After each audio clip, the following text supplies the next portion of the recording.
এরই মধ্যে আপনাদের শোনাবো পুলিশ আধিকারিকরা যখন দীর্ঘক্ষণ তল্লাশি অভিযানের পর অভিষেক বন্দ্যোপাধ্যায়ের বাড়ি থেকে বেরিয়ে যান, তখন বাড়ি থেকে বেরিয়ে এসে অভিষেক বন্দ্যোপাধ্যায় সংবাদ মাধ্যমের সামনে ঠিক কি বলেছিলেন।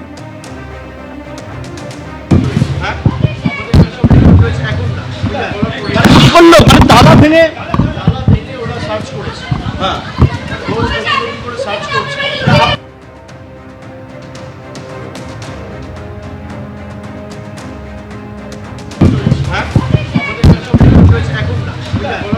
কি করলো তালা ভেঙে ওরা সার্চ করেছে, সার্চ করছে। পার্থপ্রতিম, যে সময় এই শালবনী থানার পুলিশ আধিকারিকরা তারা পৌঁছে যান অভিষেক বন্দ্যোপাধ্যায়ের পটুয়াপাড়ার কালীঘাট রোডের এই বাড়িতে, তখন তুমি সেখানে ছিলে, ঠিক কিভাবে তারা তল্লাশি অভিযান চালালেন এবং এখনো পর্যন্ত এই তদন্ত প্রক্রিয়া নিয়ে কি খবর রয়েছে?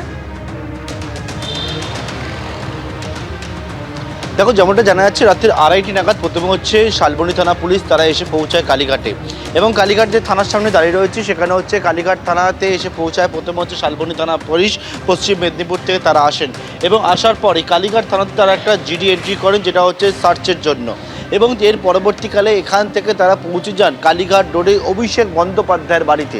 অভিষেক বন্দ্যোপাধ্যায় যে বাড়িতে উপস্থিত ছিলেন সেই বাড়িতে একেবারে ভোর রাতে তারা পৌঁছে যান। পৌঁছবার পর পুলিশ সূত্রে জানতে পারছি তারা হচ্ছেন যে বিষয়টা জানান যে তারা একটা মামলা তদন্তের জন্য এসছেন, সেটা হচ্ছে অভিষেক বন্দ্যোপাধ্যায়ের আত্মসহায়ক সুমিত রায়, তার খোঁজ করতেই তারা কিন্তু এসছেন।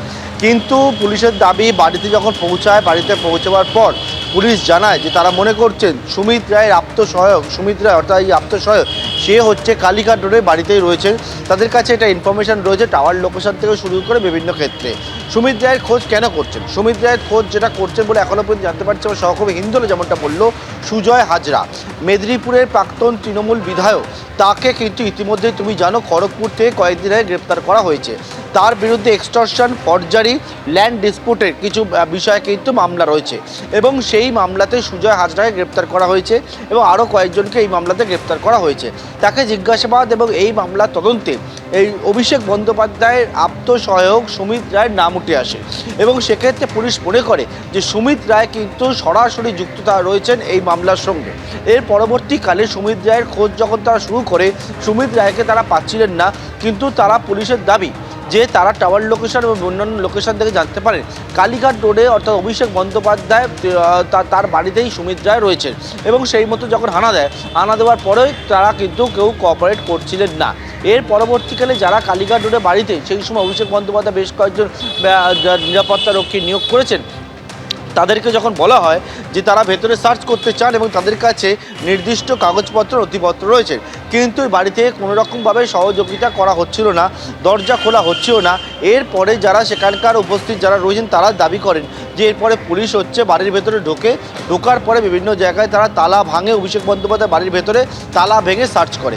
কিন্তু এই সার্চ করতে গিয়েও তারা কিন্তু যে পুলিশকে সহযোগিতা করার বিষয় থাকে সেই সহযোগিতা কিন্তু করা হয়নি বলে পুলিশের তরফ থেকে বলা হচ্ছে। এরপরে একবারে ভোর রাত থেকে যখন পুলিশ সেখানে পৌঁছে যায়, তারপরে সার্চ হয়, সার্চ হওয়ার পর এবং সকাল 7:30টার কিছুটা পরে একেবারে শালবনী থানা পুলিশ তারা অভিষেক বন্দ্যোপাধ্যায় বাড়ি থেকে বেরোলেও তারা যে চলে গেছেন শালবনীতে ফিরে গেছেন তেমনটা কিন্তু নয়। এখনও পর্যন্ত তারা কলকাতা শহরের মধ্যেই রয়েছেন। তারা জানাচ্ছেন তারা হচ্ছে আত্মসহায়কের খোঁজ করতে এসছেন, তার খোঁজে বিভিন্ন জায়গায় কিন্তু এখনও তারা রয়েছেন এই কলকাতার মধ্যেই। এবং সেক্ষেত্রে হচ্ছে যে আমরা দেখলাম কি যখন পুলিশের টিম অভিষেক বন্দ্যোপাধ্যায় বাড়ি থেকে বেরোবার পর মমতা বন্দ্যোপাধ্যায় এবং অভিষেক বন্দ্যোপাধ্যায় দুজনেই নেমে আসেন। এর মাঝে যখন সার্চ চলছিল অভিষেক বন্দ্যোপাধ্যায় বাড়িতে, তখন হচ্ছে মমতা বন্দ্যোপাধ্যায় একবার ভোরবেলায় চলে যান হচ্ছে অভিষেক বন্দ্যোপাধ্যায়ের বাড়িতে। এবারে মমতা বন্দ্যোপাধ্যায়কে দেখলাম যে তিনি কোনো কথা না বললে অভিষেক বন্দ্যোপাধ্যায় জানান যে গোটা বিষয়টা তারা রেকর্ড করা আছে এবং গোটা বাড়িতে সার্চ করা হয়েছে, এবং সেই বিষয়ে অভিষেক বন্দ্যোপাধ্যায় জানান। এবং জানাবার পর অভিষেক বন্দ্যোপাধ্যায় বাড়ির ভেতরে যারা নিরাপত্তার দায়িত্বে রয়েছেন, যারা হচ্ছে ব্যক্তিগত নিরাপত্তা রক্ষী নিয়োগ করেছেন অভিষেক বন্দ্যোপাধ্যায়, তাদের সঙ্গে কথা বলেন, কথা বলার পর ওপরে উঠে যান। কিন্তু এখনও পর্যন্ত অভিষেক বন্দ্যোপাধ্যায় যিনি আত্মসহায়ক সুমিত রায়, তার কোনো রকমভাবে খোঁজ পায়নি তারা। অভিষেক বন্দ্যোপাধ্যায়ের আত্মসহায়কের খোঁজে বিভিন্ন জায়গাতে পশ্চিম মেদিনীপুরের শালবনী থানা পুলিশ এখনও পর্যন্ত রয়েছে। একদমই পার্থপ্রতিম, তুমি আমাদের সঙ্গে থাকো। এবিপি আনন্দ এগিয়ে থাকে, এগিয়ে রাখে।